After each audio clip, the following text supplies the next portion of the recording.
Okay, good morning again, everyone. My name is Odabo Ejmudo. I'll be your host today on this edition of the Triad um, Masterclass, Triad Series. Our guest today is David Larry Messon, popularly known as DLM. He is a seasoned business leader, venture builder, and angel investor. He's the leader of First Founders Inc., a venture studio registered in Lagos, Nigeria, and Delaware, USA, which aims to democratize entrepreneurship and institutionalize venture building in Africa. His core expertise includes building businesses from the ground up, focusing on product ideation, development, growth marketing, and capital raising. As a venture builder, he built and invested 10 portfolio startups between 2020 and 2023, providing a minimum of $10,000 to $25,000 per startup. Prior to that, between 2009 and 2017, he worked with over 250 SMEs, raising over $10 million in grants and equity investments. Since 2019, he has contributed over $5 million to the tech ecosystem through capital raising, startup advisory, and founder support. Again, welcome David Larry Messon to this edition.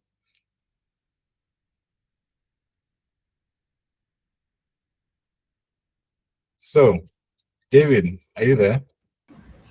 Yeah, I'm here. Thank you very much, Odabo. It's a pleasure to be on the call today. Okay, awesome. And everyone, thank you for joining. So today's webinar is titled Strategic Alliances in a Complex Ecosystem, Forge or Fail, right? As you're an entrepreneur and a tech founder, you've had over 2 decades of experience building businesses, and you've had your share of successes, you've seen businesses fail. So today we want to talk about the growth mindset for businesses that have done extremely well in our ecosystem. I'd like to open up the webinar talking about some major factors that have helped in this growth.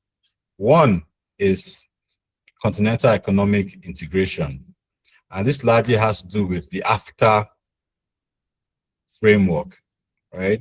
And this is basically an agreement across African countries to open up their borders and allow cross-border trade and transaction happen across the country. Number 2 is bank recapitalization. Most banks have had measures over the last couple of years, especially in the last decade, and there are more to come. This also has made the banking institution very strong and has allowed more businesses to transact and do bigger businesses. And the third thing is the AI revolution, digitization. Your company is a large proponent of that largely uses tech to grow businesses. So based on these 3 pillars, I want us to have an in-depth discussion on this.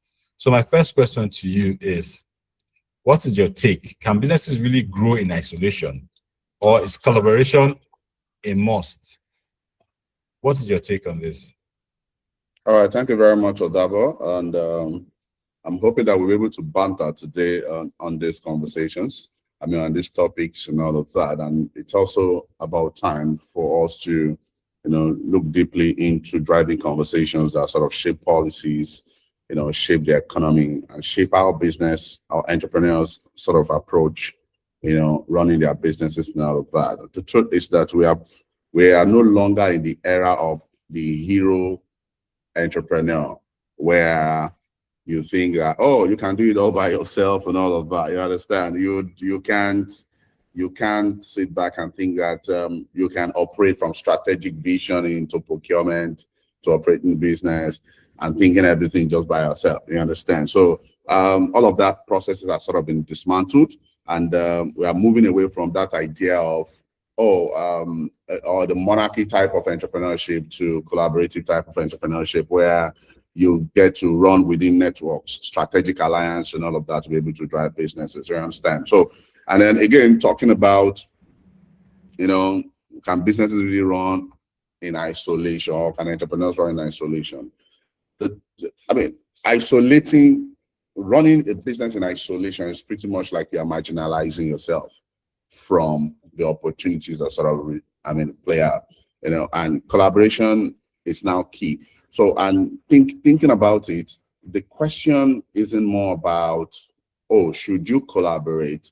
It's more around how can you structure collaboration for you not out of dependency, because oftentimes collaborations happen. Collaboration is good for business, but a lot of collaborations sort of happen in such a way that only one person gets to benefit from it.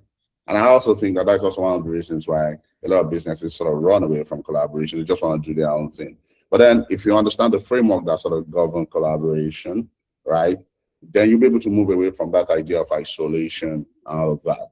Understanding your need and understanding the need of the other person and having proper frameworks that sort of govern that is one thing to sort of consider. So I would say that,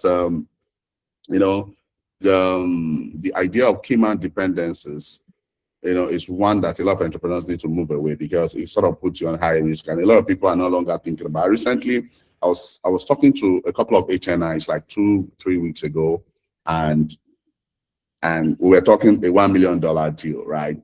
And they agreed to do the deal. At some point, one of the HNIs asked me, he said, I've looked at your profile, very wonderful profile, but then I see that you don't have, other key people that has got your type of profile within the business. So don't you think that is some sort of high risk for you, because for us, because if anything happens to you today in your business, you being a key man, what next? Do you understand what I'm saying?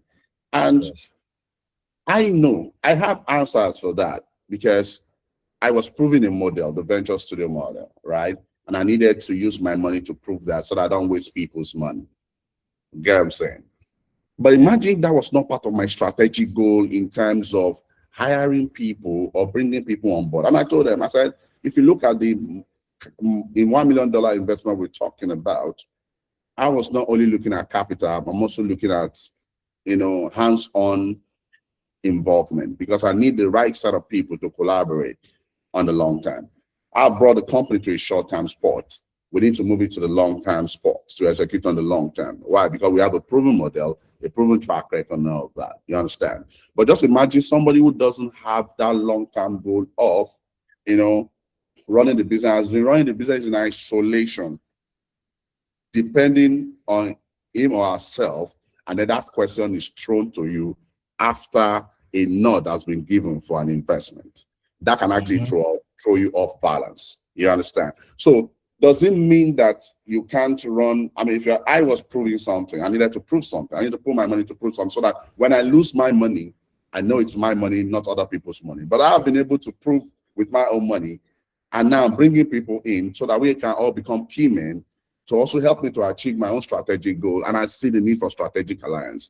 What am I saying? What I'm saying is that strategic alliance is very important in business, in carrying out your business, in running your business, and also for the future of your business, even as a person. You get what I'm saying? And with that, you just have to understand the structures that sort of govern that for you to be able to step up on the game. So the answer straightforward will be, isolation cannot help you. Collaboration is what's going to uplift you and drive growth. Thank you. Thank you, David, for that. It's pretty clear.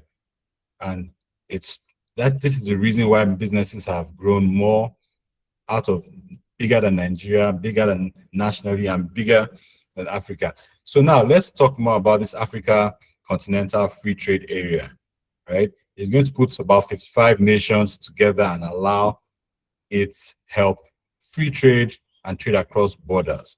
Now, with the same mindset you mentioned, which will help a particular one company grow, how can the same mindset be applied to the AFTA framework? Because I know that it has not really hit momentum as it should, but what are the things that will help drive its awareness across countries, and what are the pros and cons you see with this AFTA framework? Well, the truth of the matter is that the African Continental Free Trade Area Agreement is sort of, more focused on, moving countries from, protecting their local niche in production to expanding regional value chain. You get what I'm saying? And for businesses, the mindset should be, how can we integrate in this kind of opportunities? I know, because I remember in 2013 when the conversation was very strong as a member of the World Economic Forum then. I was a global shaper with the World Economic Forum back then. And that conversation was being driven at a very high level.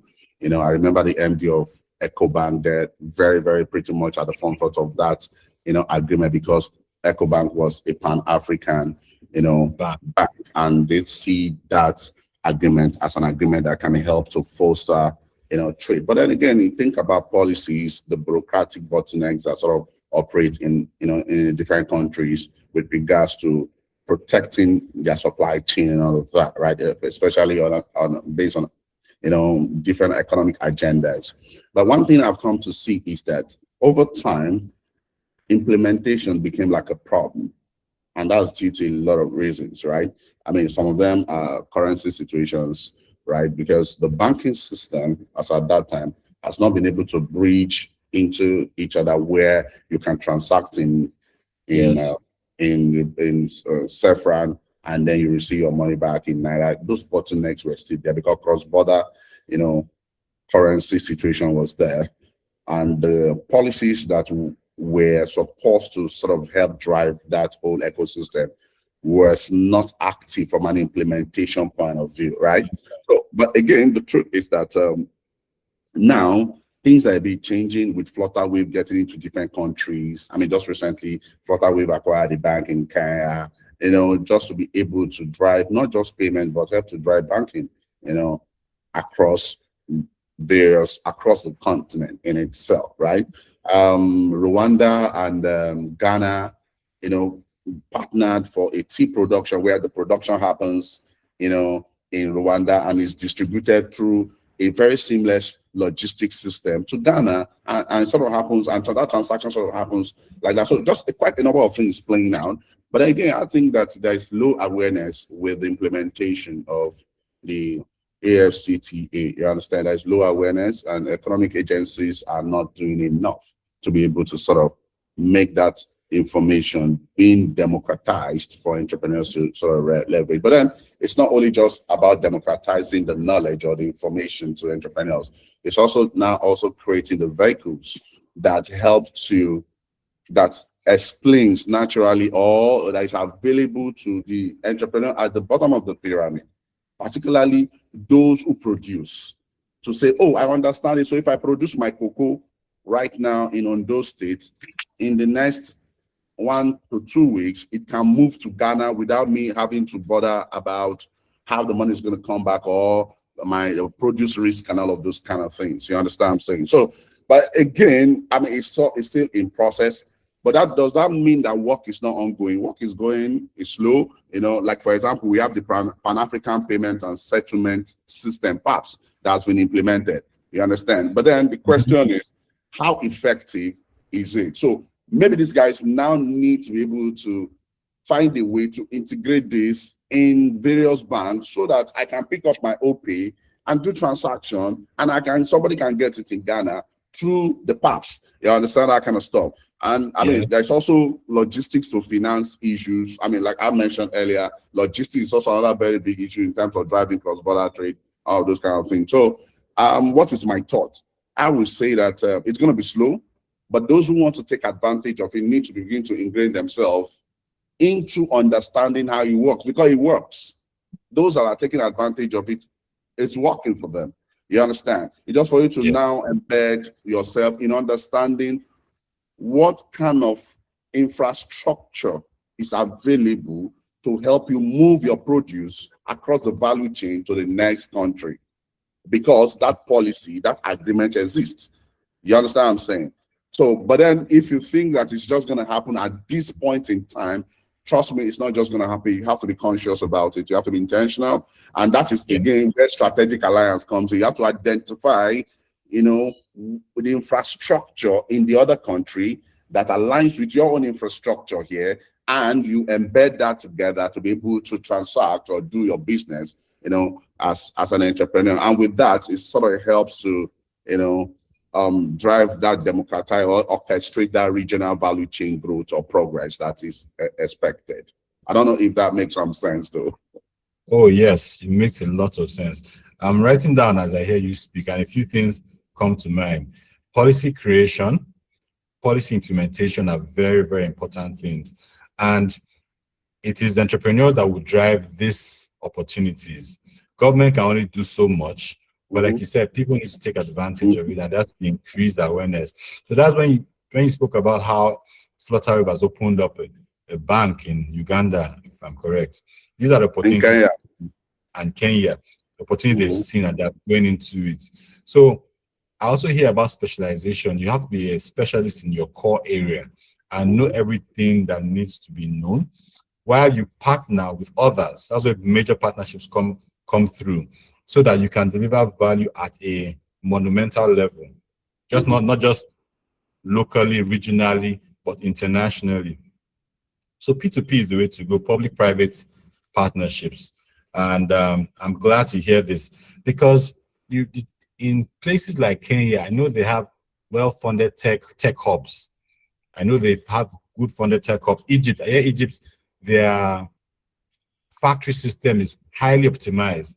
So these are countries who have largely built on their specialization. So the question now is, if you're, for instance, you're into cocoa and you say you want to export, how can you have a partnership that works for you? Depending, it could be the next door country, it could be a country far away, but logistics, like you mentioned, logistics, the money-wise, everything has to be fine. But I think that's why we are here to provide information and let people understand the benefits of these opportunities. Okay, so now moving on to the second thing, which is about bank recapitalizations.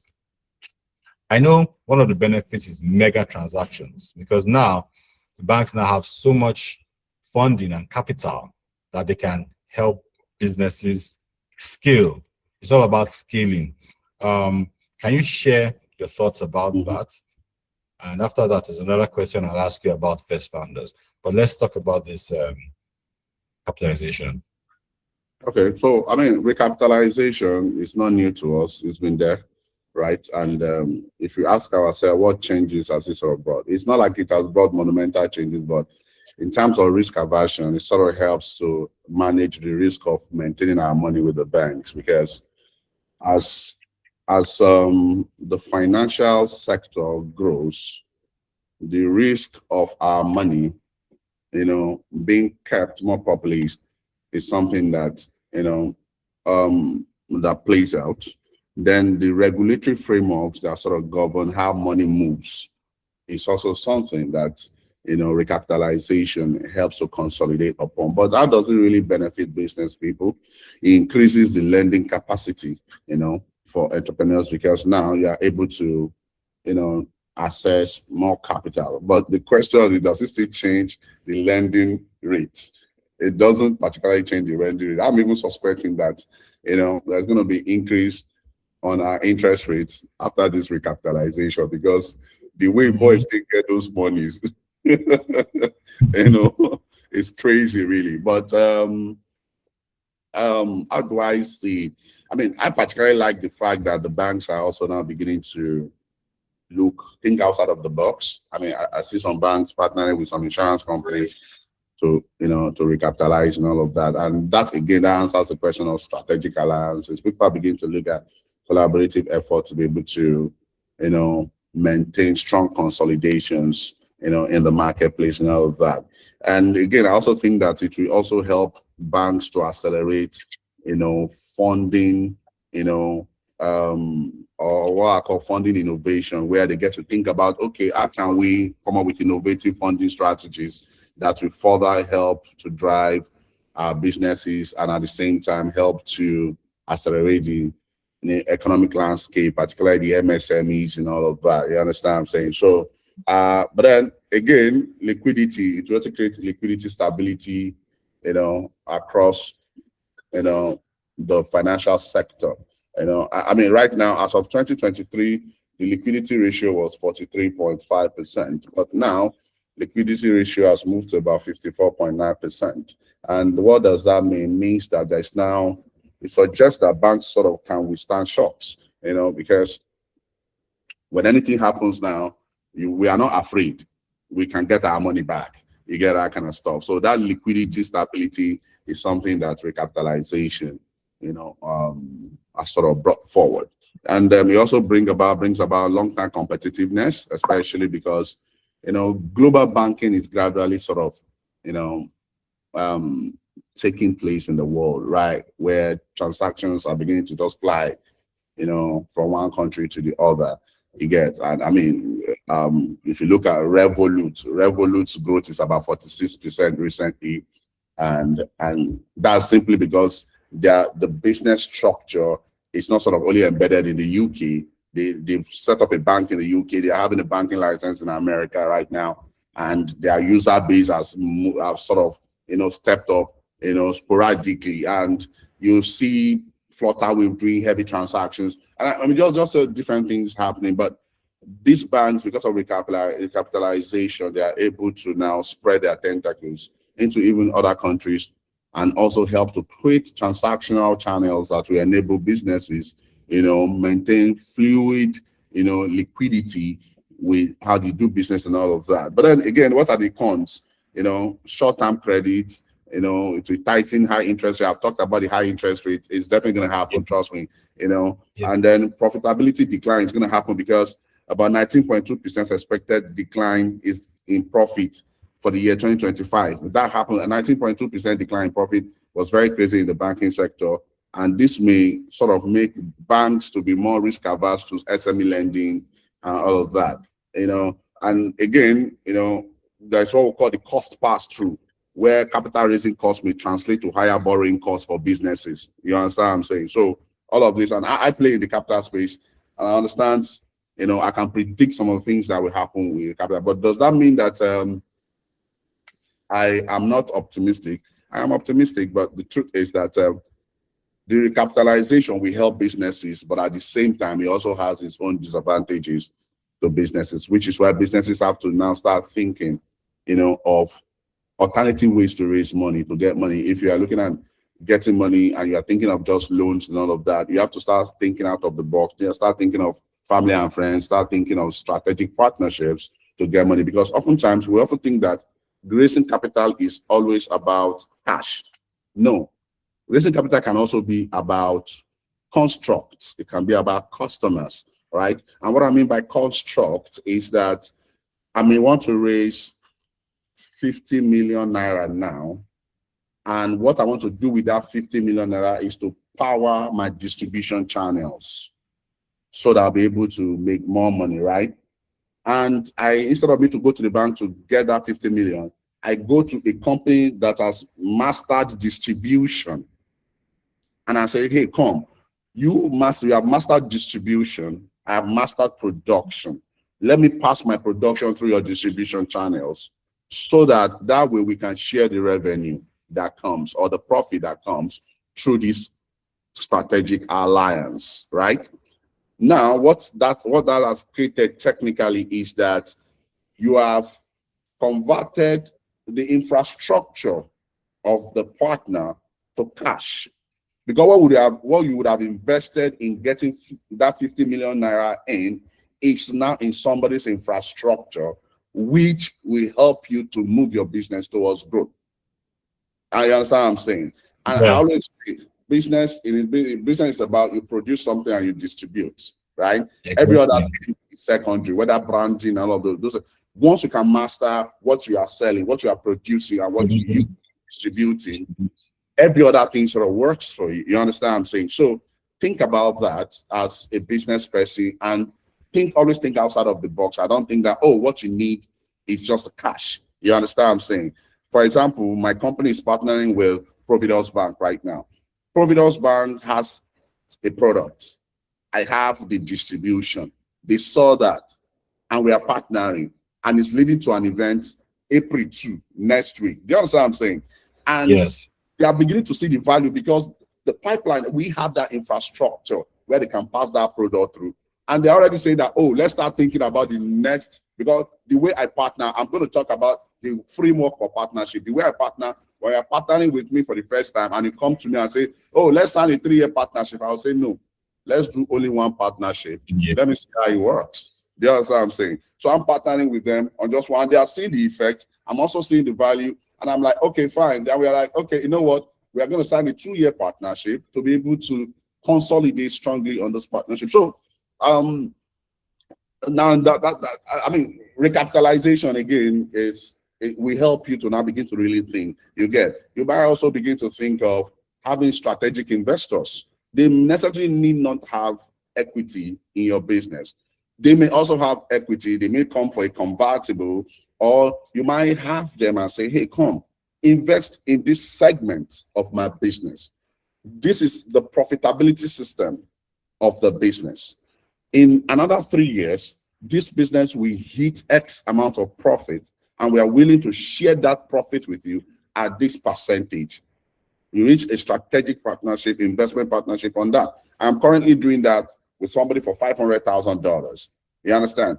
And I want to build specific, I'm a venture builder, for those who don't know. So people come to me and then we say, okay, build 10 ventures, get them to the point of acquisition. We'll give you X amount. And then when you exit from them, we split our carried interest. What is carried interest? When you give me money to build for you, I take them to the point of acquisition. We will, and then we acquire. Once they are acquired, we will make profits. That profit is called carried interest. It's often divided by the investor and the builder of the ventures at an 80-20. The investor takes 80%, while I take 20%. Now, what am I trying to say? Start a strategic partner. They don't own any part of my company, but we are strategically partnering on a specific angle. And guess what? This particular partner wants us to only build financial solutions that banks can acquire. Okay. I build in fintech, deep tech, AI, health tech, and I build other products. But they just want financial because they see that there's an opportunity there based on data and all of that. You get what I'm saying? So all of this just sort of helps you to understand how to better position, for partnership. So partnership is not, getting capital is not just only about having cash. Capital is also customers. You understand what I'm saying? It's also about construct. And when you understand that, it sort of helps you to define certain challenges that may be preempted based on certain changes or policy changes that sort of plays out where you are engaging, in running your business. I don't know if that makes some sense. It makes a lot of sense. What you are sharing can literally turn around some businesses on this call. If one thing is the mindset, you've spoken a lot about mindset. And I like how you said sales, production is one thing, distribution is the second thing. Simple, very simple. So how can someone now use that information to specialize their business and look for opportunities to distribute through another person? I also like the example you gave about the company partnering with you to create financial solutions that banks can buy. No equity involved, just they will fund the idea and have a split. So these are tactics and things I have seen many global multinational companies do. And that is why we're sharing them on this call. So thank you for this, the beautiful things you are mentioning. I'm also writing down myself because I intend to use some of these ideas I'm getting for my own business. Can you share a bit about First Founders, how you started now using, because you're not always this, known, you're not always this successful. When you started, you had your time when you were pushing alone. You're pushing just yourself, David Larry, but now you've opened up and you have multiple partnerships and you have a venture studio that helps. So your business is a typical example of a successful business that has merged and has gone through strategic alliances. So could you share stages of growth that has helped you from an SME to a mid-level and to now what you've created with First Founders? All right, thank you very much. So, so I will start with this. So as an entrepreneur, it's important for you to know your strengths. So there are 3 kinds of people that a company will always have: the maven, the executor, and the connector.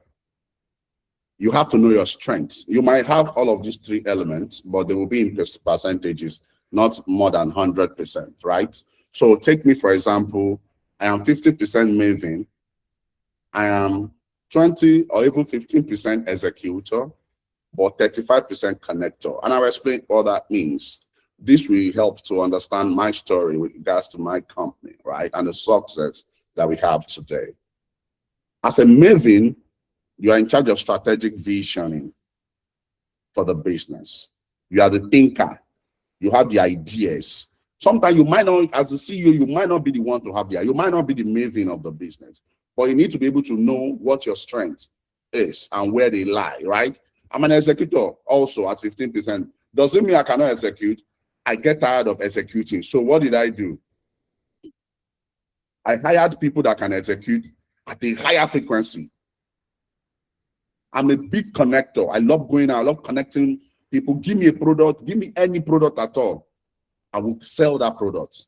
I'm a connector. That is why I know a lot of people all over the world. You understand? So if you look at that range and my company, I sat back and like, okay, so I just lost it by 100 and something million. I think about 190 million in a political project I took in 2019.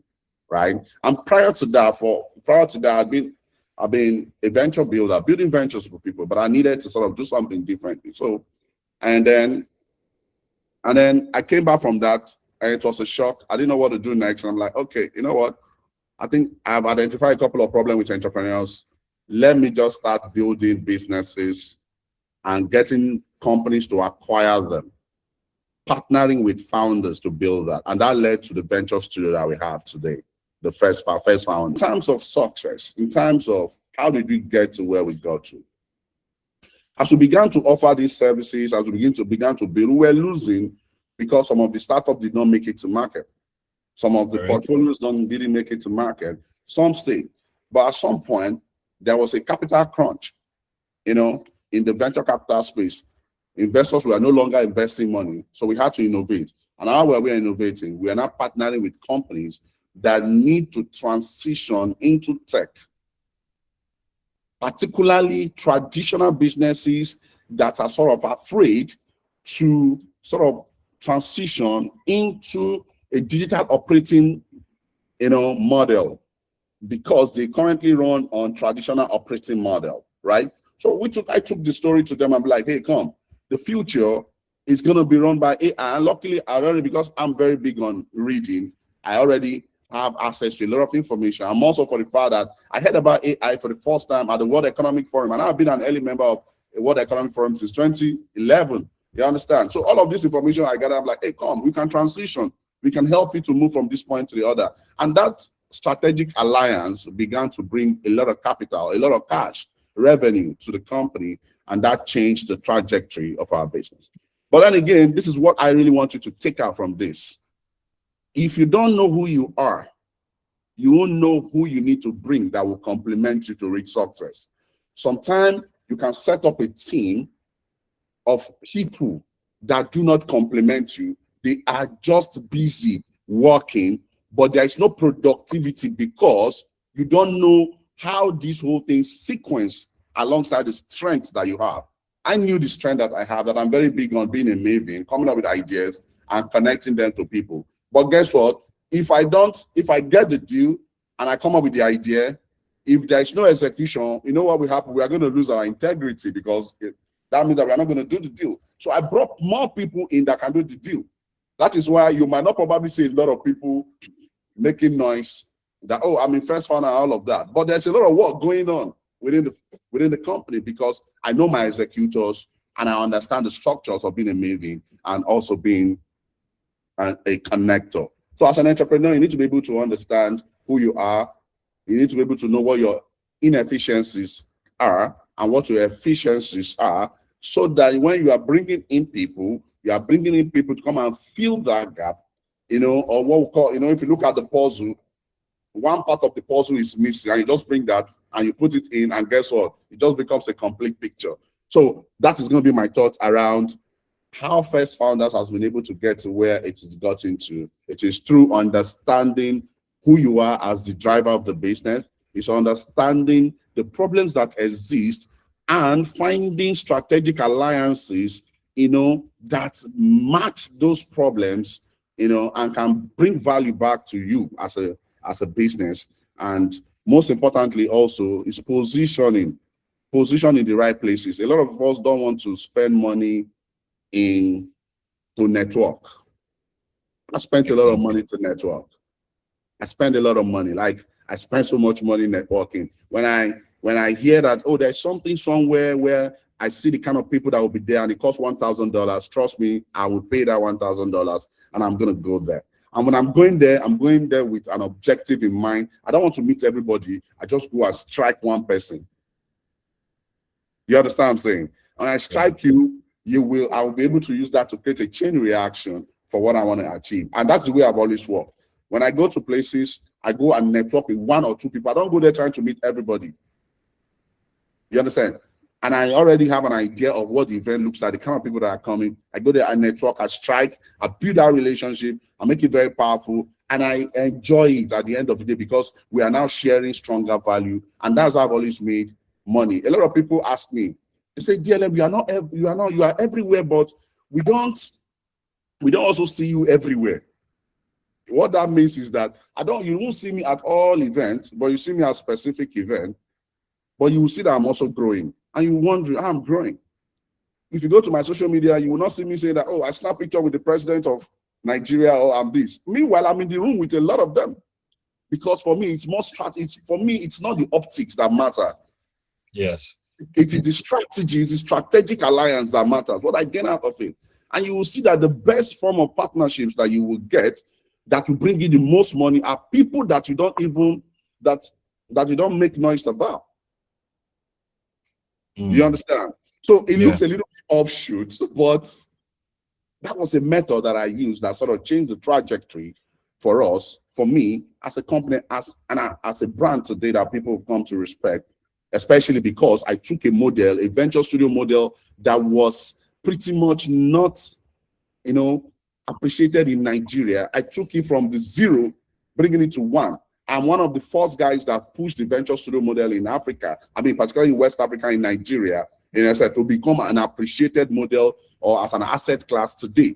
And that's simply because I was strategic in my thinking. I understood who I am, and I understand the kind of people that I need to play with, and I understand the kind of strategic alliances that I need to form more strategically to have brought me to this point. So I will just drop that as a pointer. Thank you, DLM.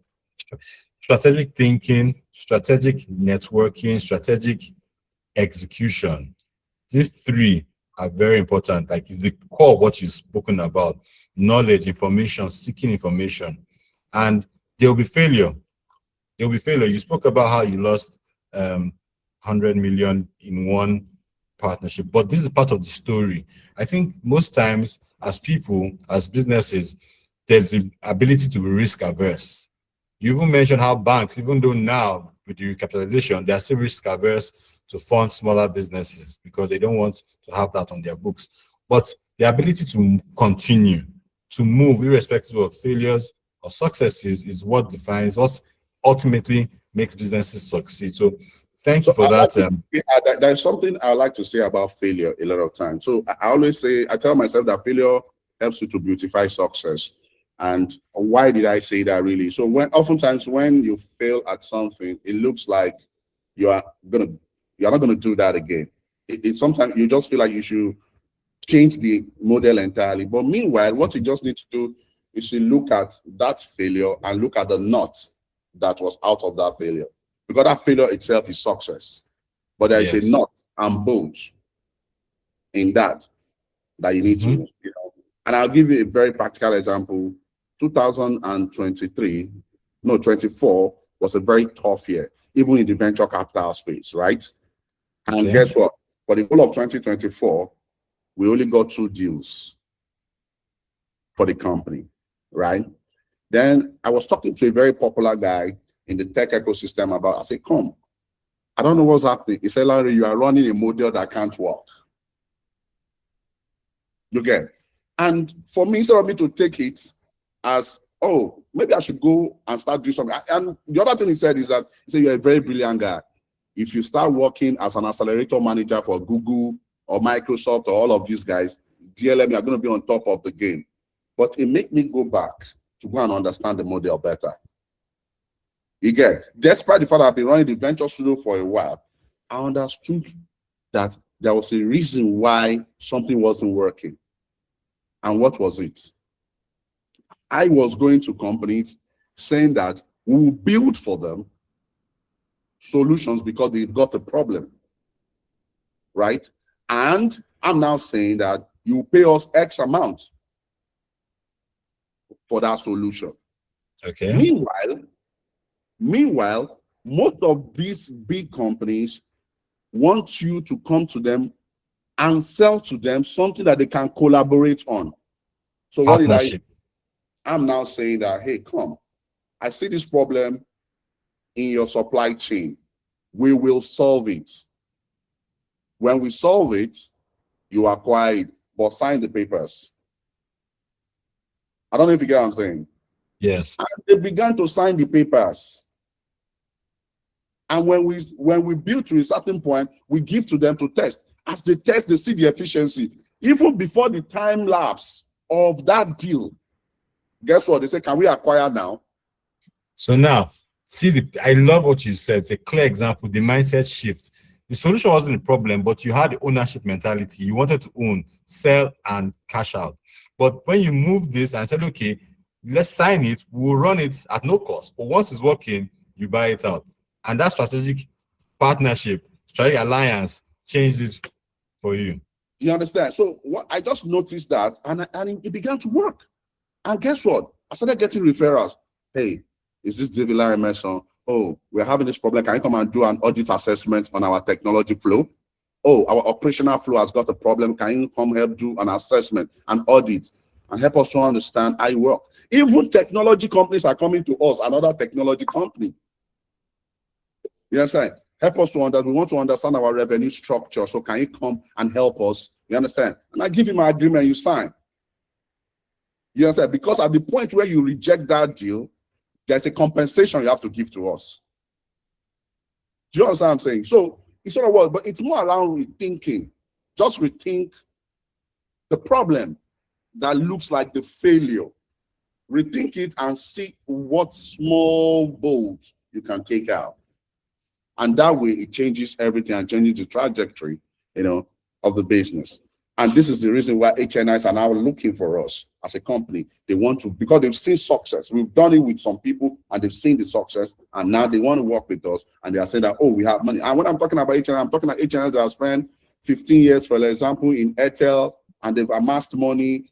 They've done treasury bills. They've done a real estate. They are tired. They want to do something new.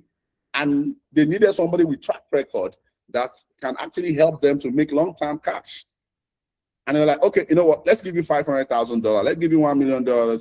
Let's see what you can do. So I just think that the innovativeness of an entrepreneur when it comes to strategic alliance is very key. And the partnership is not only when you say, oh, our company is partnering with this company. Your partnership is really driving what? What is the bottom line of that partnership? Is it for the optics, or it just because two people want to come and collaborate and do something, or you want to do it for the books? It's more around being very clear about this partnership. What needle will it move for both parties at the end of the day? Again. Yes, I love what you mentioned. Very clear, very clear. Long-term thinking, strategic thinking, partnership. This partnership thing you said is a game changer. I hope everyone on the call sees value in it and uses it for their own business. Okay, so let's make it more objective now, right? Can you give some frameworks for partnerships, right? Because businesses that have failed in the past, like you mentioned, it wasn't like there wasn't a good idea, but there was something they didn't look at and that failed. Lots of them, can give hundreds of examples on this call. But I want to focus now on success and the frameworks for businesses to do partnerships, the legal frameworks, the socio-economic frameworks, what are frameworks that you think that can help businesses, use to even find the right partners and also strike long-term deals? So let's start first of all with knowing why you need a partnership. Because when you know why, it helps you to identify who, right? And with that, it sort of brings clarity to one, the partner, do they have the operational capacity to deliver what you want them to do for you? And do you also have the operational capacity to deliver what you want them to do for you? It's a key question that is very important. You understand? You can trust the partner, but you need to verify the partner to be sure that this partner can deliver. Do you understand what I'm saying? For example, you and I or that, but we can, you know me, I know you. We can say, oh, because we know each other, let's partner and do something. You understand? It might be a genuine goal. But then, have I verified if Odabo has the operational capacity to deliver that? You get what I'm saying? And that is what has led to a lot of partnership going sour. You get what I'm saying? So I will say, I want you to use what I call the 3D model. I will talk about the 3 levels of partner, how you should go for your partnerships in terms of the framework. But let's use the 3D model first on how you should think about partnership. One, the discovery stage. The discovery stage is where you discover what you want and discovering the partners that you want, maybe partner or partners that you want, and the ability to deliver what you want to achieve. The second is develop. Develop is now begin to develop the relationship, right? And in developing the relationship, there are 3 things you need to put into consideration. What I call the phase 1 is called the transactional stage, where you do one-off deals to test partner reliability, right? Okay. You focus on cost reduction and market entry with them in terms of, okay, how does this reduce cost and how does this help us to consolidate or sort of expand our market? Do you understand what I'm saying? The structure, you must also have an agreement, you understand? And you must have agreement bordering on the specifics that you want both of you to sort of achieve. It could be a purchase agreement, it could be a distribution contract, it could be anything, but it's important to be very clear. And this is why it's important. A lot of people go and sign MOE only. And one thing about MOE you need to know is that it's always non-binding. When you sign the MOU, you partner with the person. The person sees your trade secret during the partnership. The person picks it up and uses it. Then you come to me and say, through our partnership, you have used our trade secret. The person can deny it. And when you go to court, the MOU, we say, it's a non-binding memorandum of understanding. Do you understand what I'm saying? So if the partnership is specific to something, sign direct agreement for it. You get it. But then again, in those early stages, like I said, you are developing the relationship. So even if you are signing just MOU, you need to hold back on a few things. You are using that stage to develop that, and I call that stage the transactional stage. That partnership can run for between 0 to 12 months, right? The second stage under develop is relational stage. And that is the part where the recurring engagement will now help you to understand each other and understand each other's strengths and weaknesses, the opportunities to share, and what could pose as a potential threat to the partnership. You get what I'm saying? Again, at that point, what is the focus? What is the focus of that stage? You are focused on process integration. You are focused on joint problem solving. You get what I'm saying? And what is the structure? You must have framework agreement and KPIs. You must have shared KPIs. You get what I'm saying? Now, the stage under developing that relationship is the ecosystem stage. And that often will be the 3rd year of your partnership. You understand? Now, what do you do at that stage here? You now create an intentional or a deliberate, network architecture. Because now the partnership is now maturing. You get what I'm saying? And as it mature, we have now created an embedded system that help you to continuously deliver, that solution. And let me give you an example. When phone manufacturers were manufacturing Android phones, what they called Android phones, mobile phones then, you will realize that they had to partner with Google to provide the Android operating software that runs the phone. That was a partnership. Yes, yeah. You understand what I'm saying? And when the partnership started, it was at a stage. And as they start moving with these manufacturers, it began to expand. You get what I'm saying? What am I saying next time? You see that those partnerships, you see that it has become an ecosystem partnership today. All phones other than iPhone run on Android. Except maybe Huawei is also trying to create something for themselves now, but it's not yet democratized. The most democratized mobile operating software today is Android.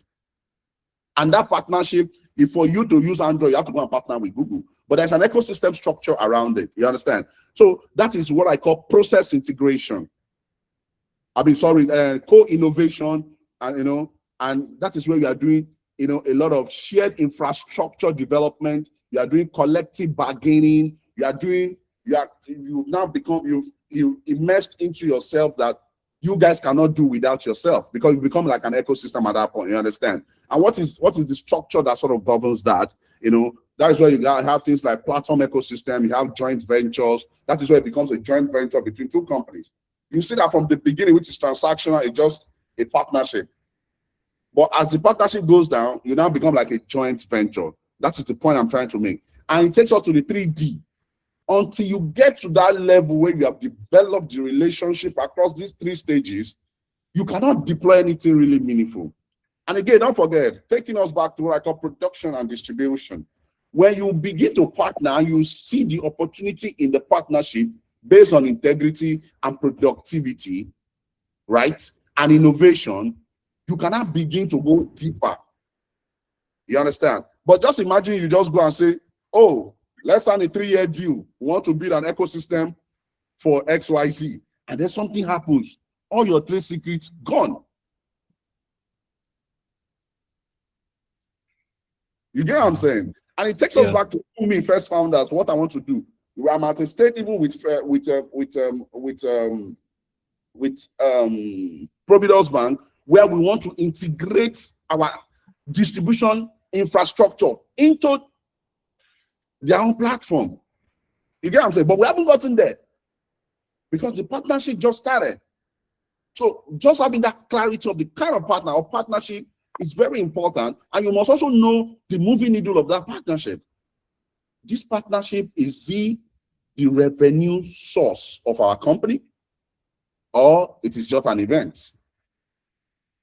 Is it the power that moves what we will be in the nearest future? It might be the tiniest innovation, but is it what we eventually form who we will become in the next 3-5 years? And that will help you to determine how these things, sort of work. And again, you talked about exit strategies and all those kind of stuff, right? How do you really exit from partnerships?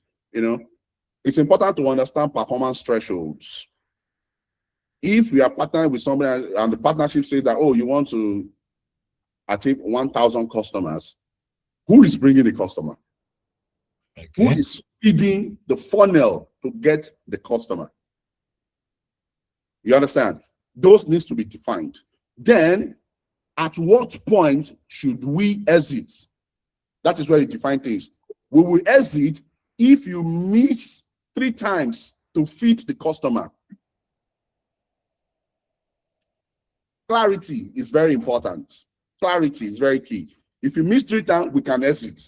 So that when you are at the meeting for the exit, what I call graceful exit, I say, come, the partnership, yes, we signed 1 year, but we said that if you miss three times to feed the customer funnel, we can exit. And if you look at it, on the 16th of February, you missed. On the 20th of March, you missed. And on the 28th of March, you missed. We haven't done 1 year. You've missed 3 times. We are sorry. We are exiting. Very it's clear. clear, simple. Yes. Just, it's graceful, and they will understand. Say, oh, we've missed. So, and it's already documented. As such, it's okay. Except if you now want to give room for renegotiation. You understand what I'm saying? But at that point, Yes. you are rightfully ready to exit. You understand? Another thing could be financial distress. You know, liquidity is also very important. Maybe the kind of partnership where there is a liquidity contribution that must play out. There was a partnership that recently happened between two companies where they called me to come and sort of intervene, where a particular company is supposed to handle the marketing of an event, another company is supposed to handle the securing of the venue, right? So these other partners secured the venue at 70%. I mean, they paid 70%, and 2 days to the event, they were out of cash to pay for the remaining 30%. And they were now asking the other partner, now it's our event, now pay the 30%. It became like some type of, issue. But then if they had defined that liquidity ratio structure, that would have also sort of helped. You understand what I'm saying?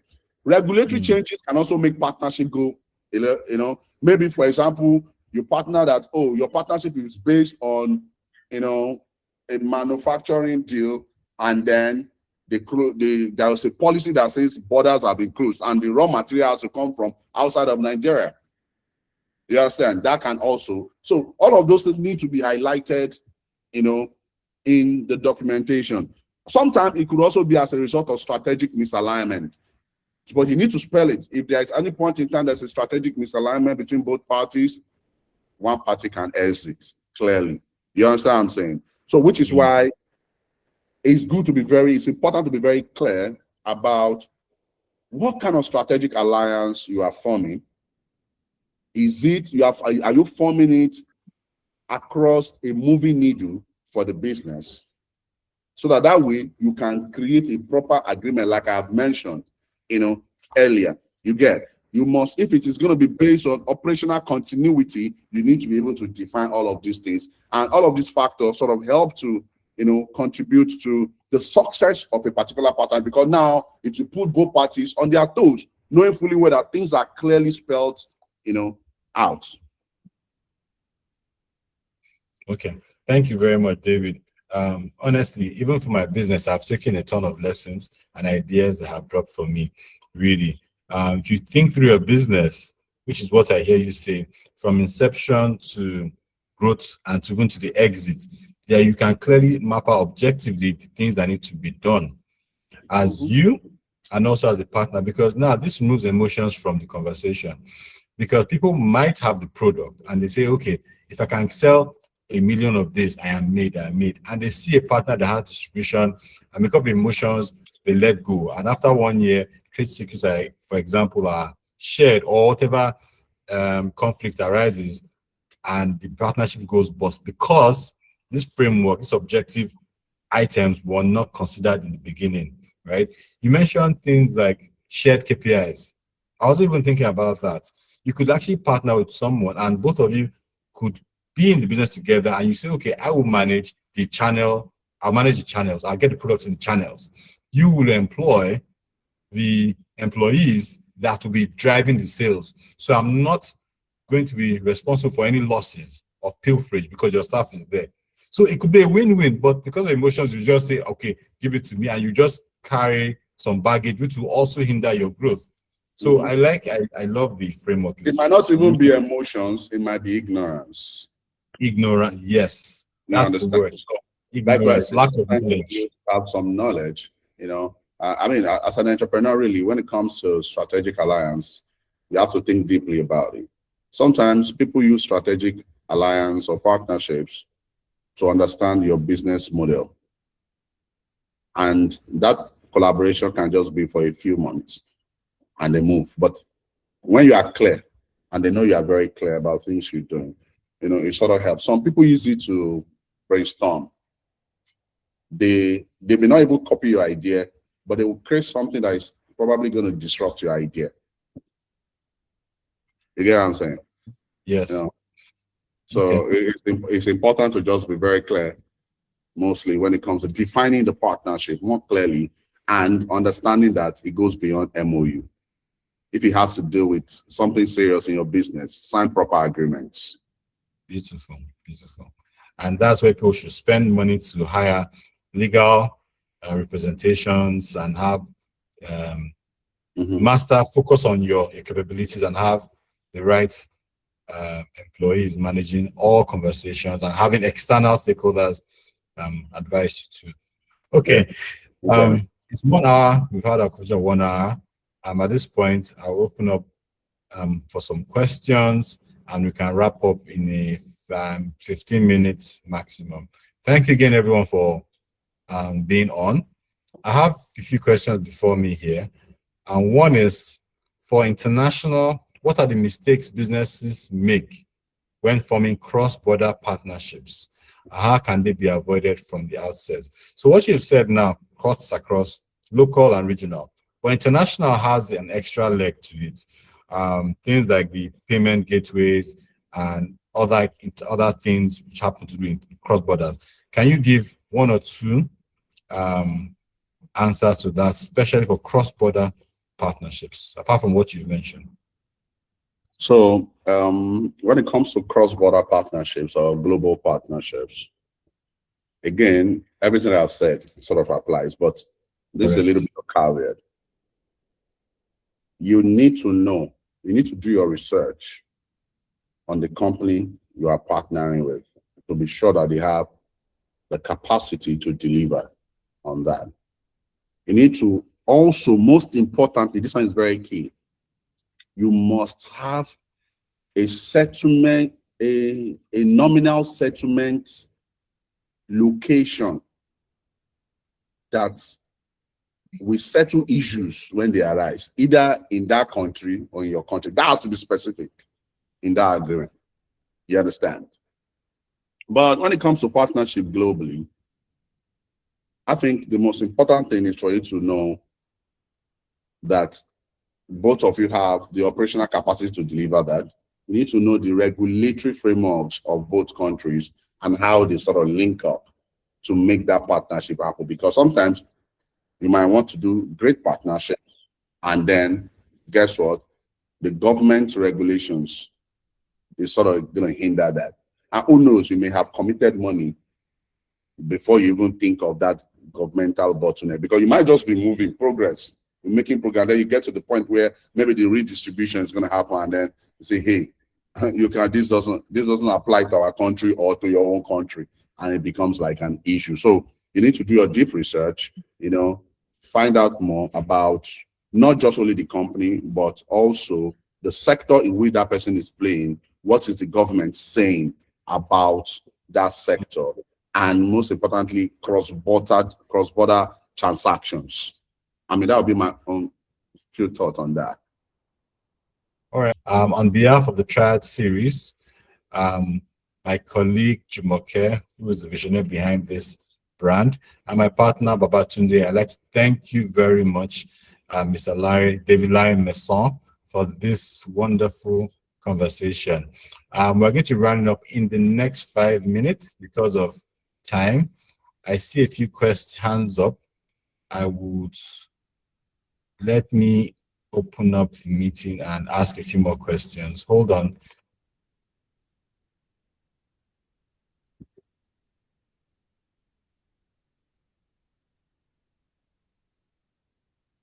I think you're on mute. If okay, Esther, I see Esther. Yes. Hello? Okay, yes, please go ahead. Thank you so much for this meeting. I'm so glad I was able to catch up. Please, I just want to ask, will the recordings be shared? I don't know. You're on mute. The recordings, unfortunately, will not be shared. However, to be on YouTube, we'll share them on YouTube also, so you can have access. All right, thank you very much. Thank you. All right. There's somebody else. Me. Yeah. Hello, can you hear me? Yes, go ahead, please. Hello, Mr. Dr. Dabo. Thank you so much for this beautiful opportunity, and thank you Mr. David Larry, and it's been a great time altogether. I mean, I absolutely feel blessed to have been here today. So I want to quickly share something about an organization that my relative is currently building. They're currently building the first, Aura Ring, right? What? I didn't hear that. Aura Ring. Aura ring. No, I don't. Yes, it's a tech wearable device that Okay. tracks. Okay. Yes, An it's just like. IoT device. So we are currently building a female-focused tech device, and we get the idea from the old African tradition where women wear waist beads, and what we are building is called Bebedi. We're Okay. actually doing a waist bead that has a tech attachment, and that is able to track the overall health of a woman. She can have it worn from now to the end of time. She will always get daily how do I put it now? Daily reports of how she's doing, what phase she's at, her temperature, her basal body, everything about the woman's health. Generally, that's like the first woman-focused tech product that I mean in the world, and that's what we're working on. So I would like for us to schedule a meeting with your organization.